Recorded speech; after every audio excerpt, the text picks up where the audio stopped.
બનાસકાંઠામાં દિયોદરમાં ધોળે દિવસે લૂંટની ઘટનાથી અનેક સવાલો ઉભા થઈ રહ્યા છે। રામેશ્વર વેપાર કેન્દ્રનો વેપારી લૂંટાયો છે।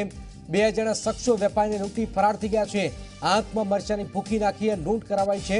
10 લાખથી વધુની લૂંટ કરી આ શખ્સો ફરાર થઈ ગયા છે। ઘટના સ્થળે પહોંચીને દિયોદર પોલીસે તપાસ પણ હાથ ધરી છે। લૂંટની ઘટનાના સીસીટીવી પણ ફૂટેજ સામે આવ્યા છે। છેલ્લા કેટલાક સમયથી લૂંટની ઘટનાઓ સતત વધી રહી છે। અલ્કેશ રાવ જોડાયા। અલ્કેશ, 10 લાખની લૂંટ કોઈ જાણભેદું હોઈ શકે છે કે કોઈ પછી બીજું, શું વિગતો?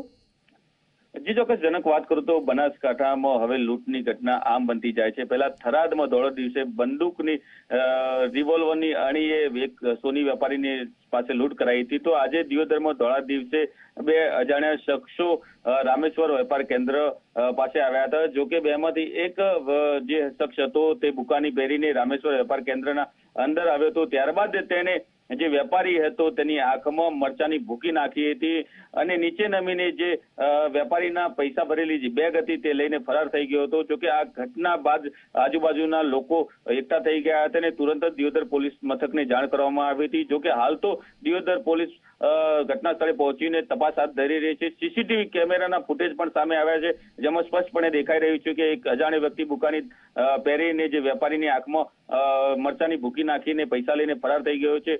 હાલ તો સમગ્ર ઘટનાએ ચકચાર મચાવ્યો છે ને દિયોદર પોલીસ સમગ્ર મામલે તપાસ કરી રહી છે। તપાસ બાદ જ બહાર આવશે કે કેટલા રૂપિયાની લૂંટ થઈ છે। જી જનક, બિલકુલ બિલકુલ આભાર અલ્કેશ। તો આખરે બે અજાણ્યા શખ્સો આવે છે, લૂંટ કરી ફરાર થઈ જાય છે। 10 લાખની લૂંટથી અનેક સવાલો ઉભા થઈ રહ્યા છે।